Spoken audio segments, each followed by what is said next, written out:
আসসালামু আলাইকুম। ক্রেজি স্টাডিতে আপনাদের স্বাগতম। আজকে আমরা 32 পৃষ্ঠার একটি ছক আছে সেটি পূরণ করব। তো এটা যাত্রা গল্পের একটি ছক। এখানে আঞ্চলিক ভাষা আমরা গল্প থেকে বের করেছি।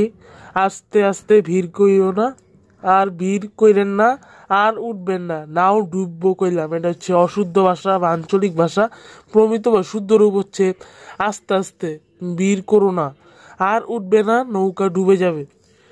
দ্বিতীয়টা আমরা কবিতা থেকে, এটা প্রথমে বই দেওয়া ছিল, আমরা দ্বিতীয়টা বের করেছি।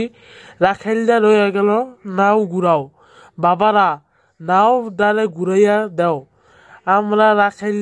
আমার রাখাইলদা রয়ে গেল।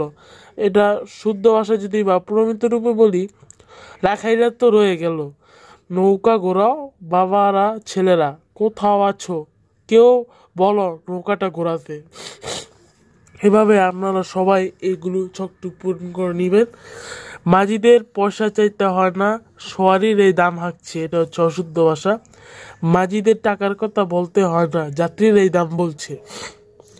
এভাবে খান মিয়া দেখা হেন মস্করা করতে আইসেন, চলে যান মিয়া সাহেব, দেখে আসেন মজা করতে আসছেন। এভাবে আপনারা এগুলো পূরণ করবেন। আরও 3টা রয়েছে,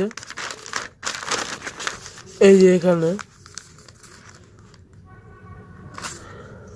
সবার লাস্টেটা যদি শোনা আপনাদের, ওই যে তাল গাছটা কটা, ওই পাড়া ইউনিভার্সিটি প্রফেসররা আছে, ওই যে তাল গাছটা কয়েকটা বিশ্ববিদ্যালয় সবাই অধিক আছে। এটা হচ্ছে প্রমিত, এটা আঞ্চলিক। তো আজকে ভিডিওটি ভালো লাগলে লাইক কমেন্ট শেয়ার করবেন। আসসালামু আলাইকুম।